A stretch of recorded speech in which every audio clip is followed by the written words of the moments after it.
ரொம்ப வருஷத்துக்கு முன்னாடி தமிழ் ஹிந்து பேப்பர்ல ஒரு நோபல் பரிசு எக்கனாமிக்ஸ்க்கு வாங்கின ஒரு ஆர்டிக்கல் படிச்சிருந்தேன்.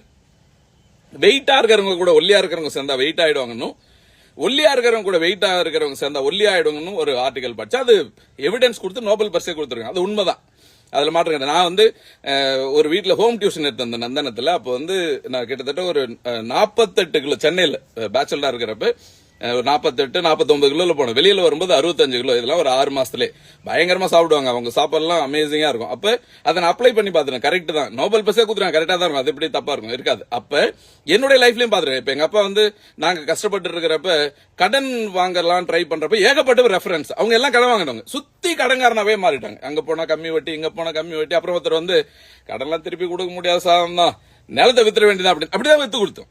இன்னொருத்தர் வந்தார். நானும் சொசைட்டில வச்ச நகையை எடுக்கவே இல்லை, நானும் எடுக்கல. ஏன்னா அவர் எடுக்கல, நானும் எடுக்கல. அதுக்கப்புறம் நான் ஒரு முடிவுக்கு வந்தேன். சென்னை பல்கலைக்கழகத்துக்கு படிக்க ஆரம்பிச்ச பிறகு இதெல்லாம் தப்பு. நம்மள சுத்தி இருக்கிறவங்க கேட்டு கேட்டு நம்ம சொல்றதை கேட்டு கேட்டு தான் அப்படி மாறிடுறோம். யாராவது கடன்ல இருந்து வெளியில வரதுக்கு வழி சொல்ல மாட்டாங்களா? ஜெயிச்சவங்க பேச மாட்டாங்களா? ரெக்கவர் ஆனவங்க பேச மாட்டாங்களா? அப்படின்னு அதன் பிறகு பாசிட்டிவ் மைண்ட் இருக்கிறவங்க கூட மட்டும்தான் ரிலேஷன்ஷிப், இல்லைன்னா புக்கு படிப்போம். அவ்வளவு.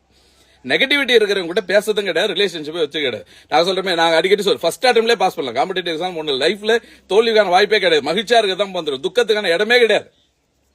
அப்படிதான் நினைச்சு சிறப்பா மகிழ்ச்சியா வாழ்ந்துட்டு நீங்க இது எஸ்பெஷலி காம்படிட்டிவ் எக்ஸாம் எழுதுறவங்க ஒரு மைண்ட் செட்டப் வச்சுக்கோ. என்ன அப்படின்னா, நீ சுத்தி இருக்கிற முடியாது கிடையாது 5 வருஷம் எழுதுறோம் 10 வருஷம் எழுதுறோம் இந்த மாதிரி கூட்டம் கூட இருந்ததுன்னா நீ தப்பான இடத்துல இருக்குன்னு அர்த்தம். கொஞ்சம் ரெக்கவர் ஆகி வெளியில வந்துரு. இல்ல காதுல கேட்காது. தீயார் சொல் கேட்பதும் தீதே, அவ்வளவுதான், முடிஞ்சிச்சு. எடுத்து வெளியில ரெக்கவர் ஆகி வாழ்வதற்கு வழியை பாரு. ரைட்? ஜெயிக்கிறதுங்கிறது ஜெயிக்கிற மைண்ட் செட்டப் இருக்கிறவங்க மட்டும் தான் ஜெயிப்பாங்க.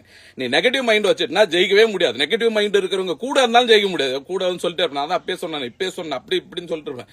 எல்லாத்தையும் தூக்கி தூர போட்டு ஒரு சிங்கிள் மைண்ட் செட்டப்ல ஜெயிச்சிருவோங்கிற பாசிட்டிவ் மைண்ட் செட்டப்ல நாங்க ஜெயிச்ச கூட்டத்தில் இருக்கோம், ஜெயிச்சிட்டு இருக்கோம், ஜெயிப்போம், ஜெயிச்சிட்டோம்.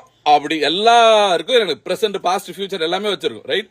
அதனால இது நோபல் பரிசு வாங்கின எக்கனாமிக்ஸ்ல சயின்டிபிக்கா ப்ரூஃப் பண்ண ஒரு மெத்தட்.